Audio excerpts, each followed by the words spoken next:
Olá, o Fórum está no ar. Adotar é um gesto de amor. Não é só aceitar judicialmente uma criança. É dividir a casa e a vida com quem está chegando. É dar a ela as mesmas oportunidades que teria se tivesse sido gerada. Mas estamos falando de seres humanos e todos nós temos incontáveis qualidades e defeitos. Um deles é a rejeição. A essa altura você deve estar aí se perguntando, né? Qual é a relação entre rejeição e adoção? No programa de hoje você vai descobrir que muitas vezes, infelizmente, ela é bem estreita. Dados do último levantamento do Conselho Nacional de Justiça mostram uma realidade preocupante. A cada 45 dias, 2 crianças adotadas são devolvidas à guarda judicial. Ou seja, voltam para um abrigo depois de passarem uma temporada com os pais adotivos. É a pior das situações nestes casos. Muitas vezes, a temporada é de meses, anos. O laço criado neste período se quebra totalmente e deixa feridas para quem fica e para quem vai embora da casa.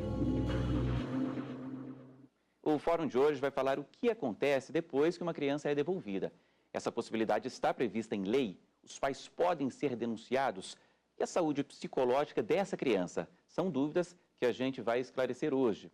E para essa missão, eu convido Júlia Salvani, mestre em Direitos Humanos e Cidadania, e Niva Campos, mestre em Psicologia e analista judiciária do Tribunal de Justiça do Distrito Federal e Territórios. Bom, para começar, eu queria perguntar o seguinte, parece uma crueldade, né? Devolver uma criança. O que acontece nesses casos? Niva, qual é o perfil dessas pessoas? O que acontece ali na prática, no dia a dia que você vê? Esse termo, né, de devolver a criança, né, remete imediatamente a uma questão de objeto, né? Eu acho que parte dessa dificuldade que o adotante tem de inserir a criança na sua vida, né, dela passar a fazer parte da vida dele como filho. Nessa dificuldade, ela acontece e esse adotante, acho que chega em algum momento, ele se sente incapaz, impotente de mudar essa situação, né? E muitas vezes nesse ato de pânico, talvez, né, de dificuldade muito grande, ele ou não busca ajuda, né, ou a ajuda que ele busca não o fortalece para que ele possa enfrentar aquela crise de adaptação, né? E nesse momento, então, vem aquela coisa, vou devolver, né? Vou desistir do feito, vou devolver à justiça.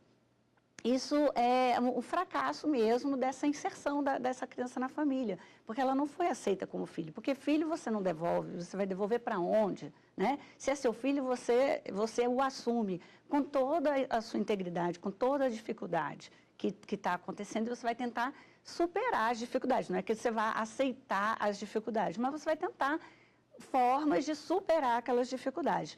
Quando isso vem abaixo, né, quando é uma falência dessa busca por alternativas, por soluções, aí eu acho que o adotante se vê impotente e aí decide que não tem mais jeito e que tem que devolver. A gente tem 2 termos complicadíssimos aí, né? Desistência e devolução. Quais são as diferenças?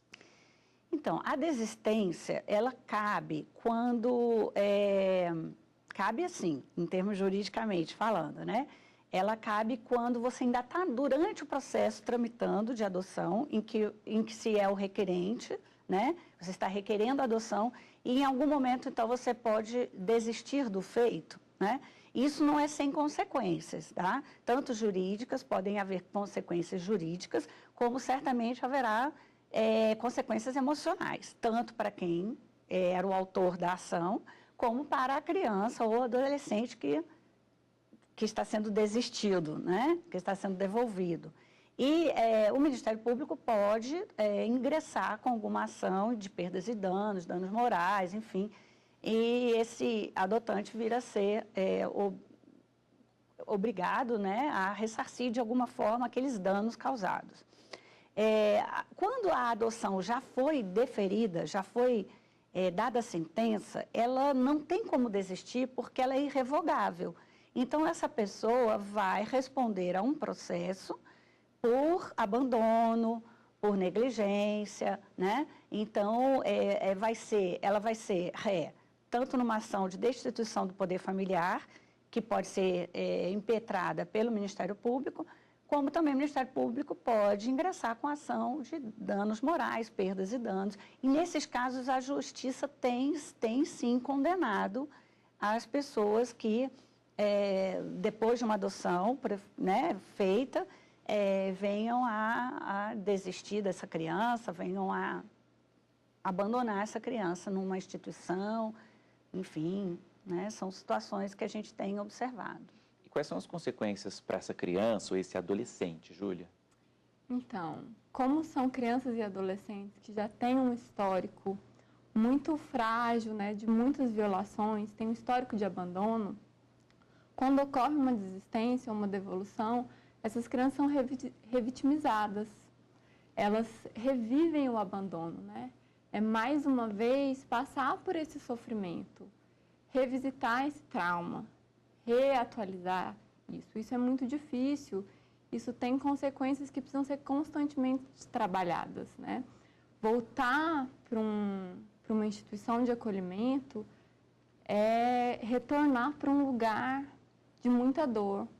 Porque por mais que as instituições hoje em dia tenham caminhado para um atendimento muito mais qualificado, ainda é um lugar que não tem a ver com individualidade, né? Que você não pode ter um cuidado tão específico de acordo com as necessidades de cada um. Isso pode gerar que tipo de impacto, que tipo de consequência nesses meninos?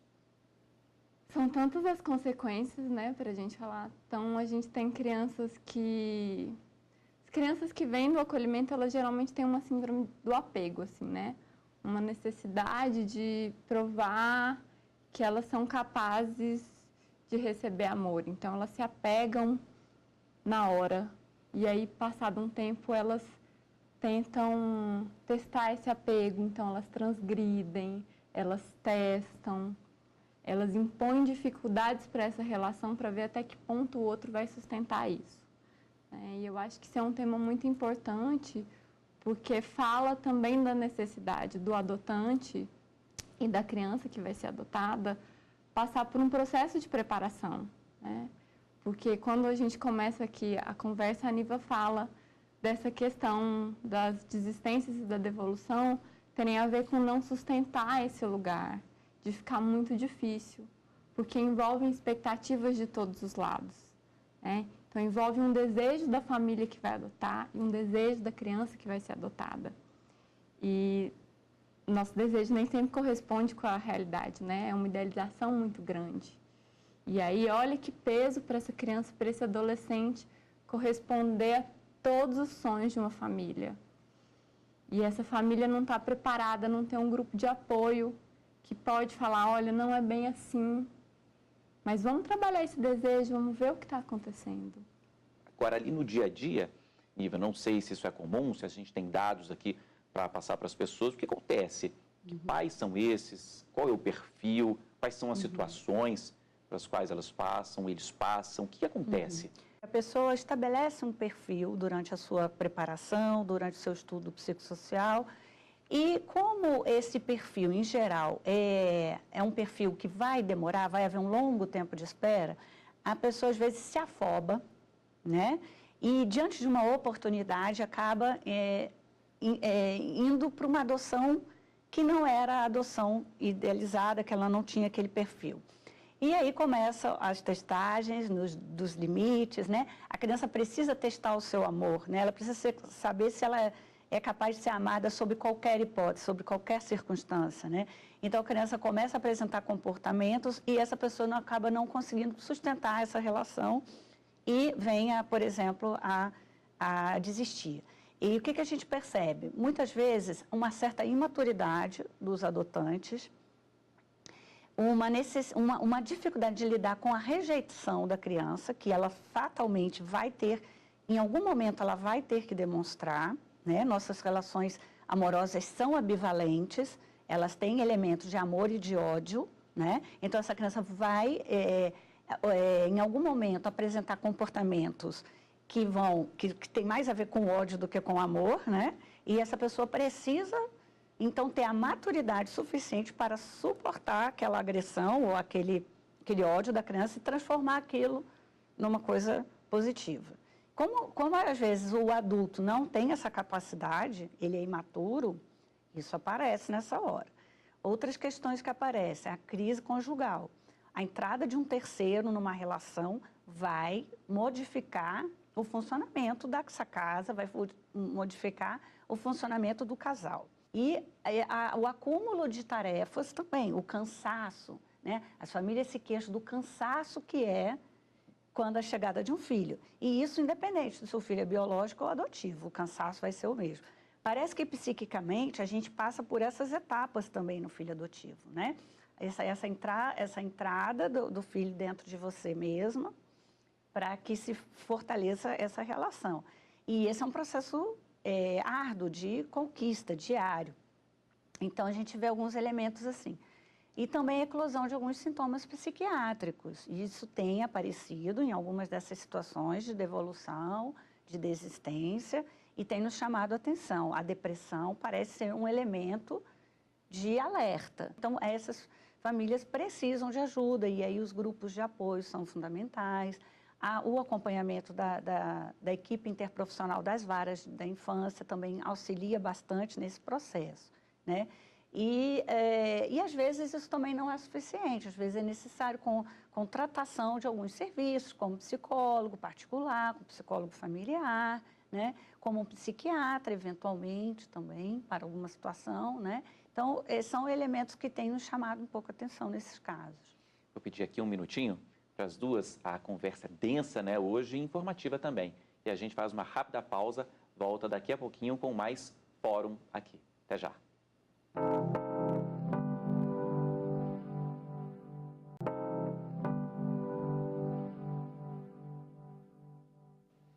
O Fórum está de volta e o assunto de hoje é a devolução à guarda judicial por parte dos pais de crianças adotadas. A gente terminou o bloco anterior falando sobre isso, né? Prevenção, como se evitar uma situação como essa. O que pode ser feito, Júlia?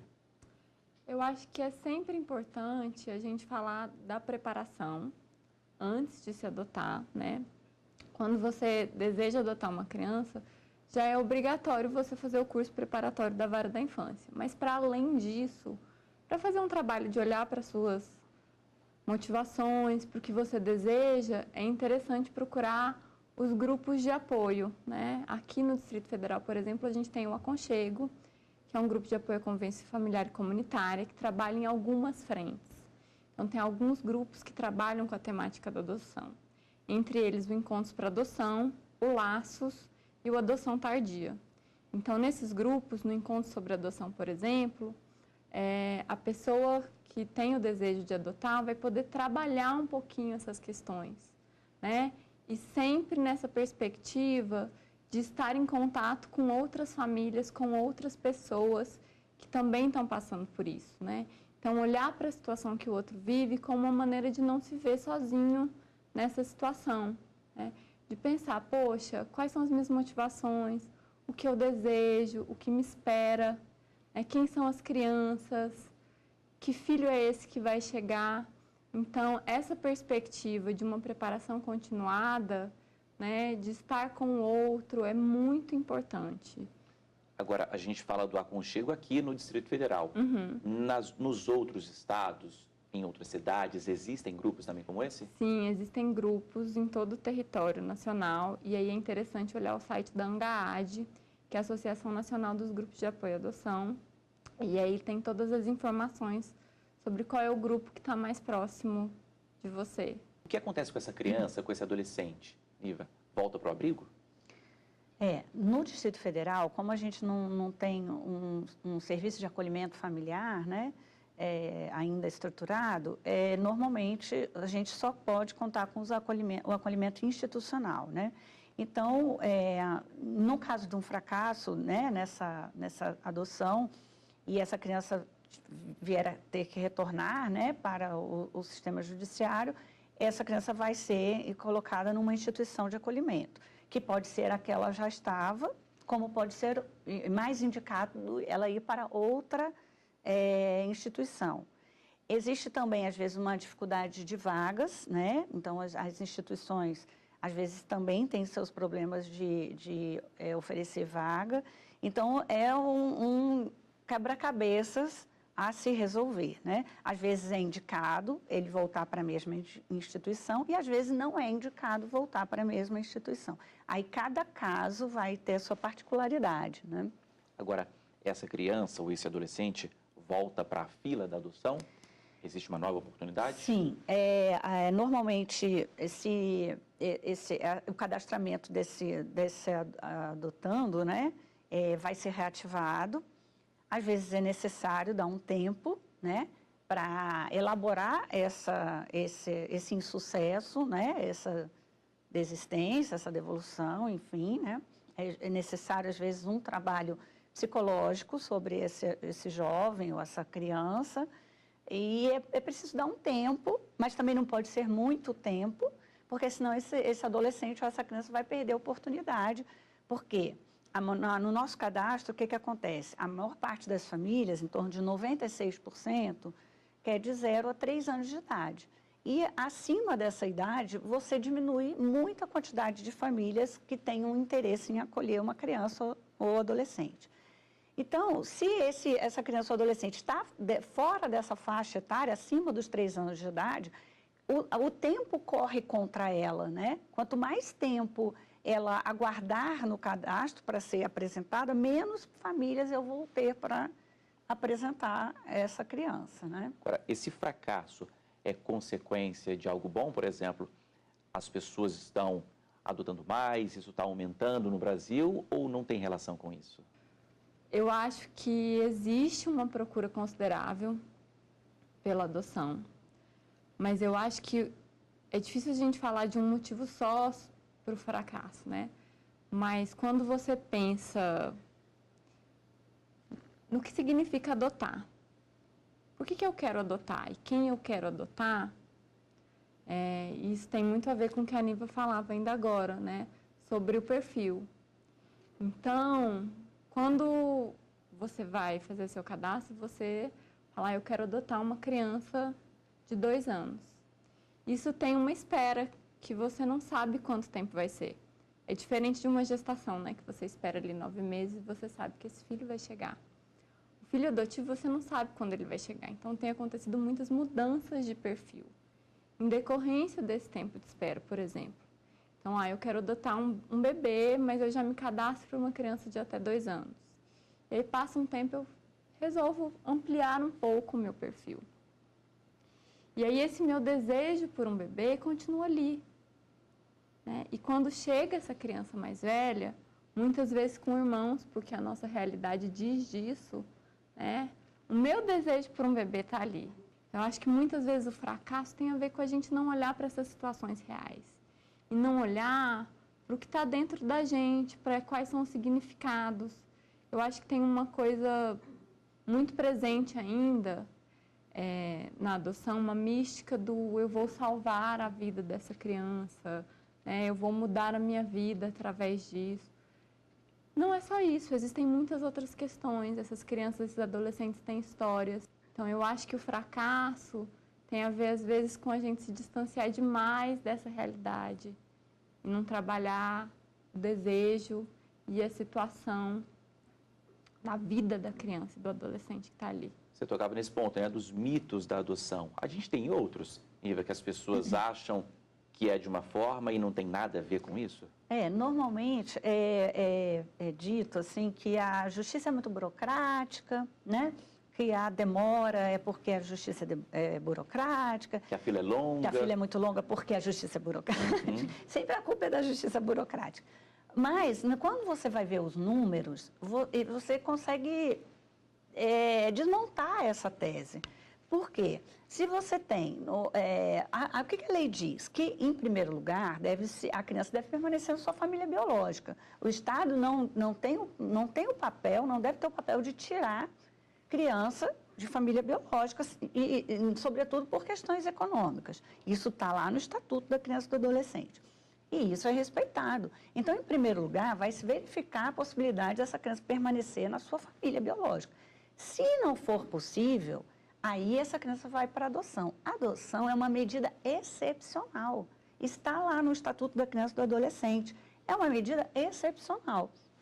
Então, se não foi possível a permanência dessa criança na família biológica, ou se sua mãe desejou entregá-la em adoção, que também é outra forma, né?